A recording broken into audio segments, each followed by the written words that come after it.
سبب وتفاصيل وفاة الفنان العراقي رضا طارش.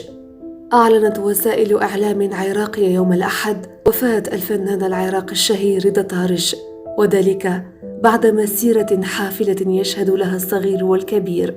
وتفاعل الكثير من رواد مواقع التواصل الاجتماعي مع وفاة الفنان رضا طارش، داعين له بالرحمة والمغفرة، وأن يلهم أهله وذويه جميل الصبر والسلوان.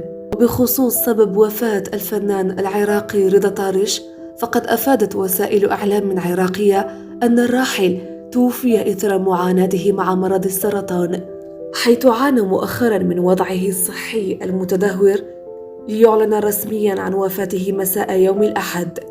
وقد نشر فنانون عراقيون آخرون عبر حساباتهم الرسمية على مواقع التواصل الاجتماعي خبر رقود الفنان الراحل رضا طارش في مستشفى الديوانية، مطالبين الجهات الحكومية المسؤولة والمعنيين بالتدخل لإنقاذه. وقد عاش الفنان الراحل منذ نحو 10 أيام أزمة صحية ألمت به، ودفعته للرقود في مستشفى الديوانية قبل الإعلان عن وفاته يوم الأحد.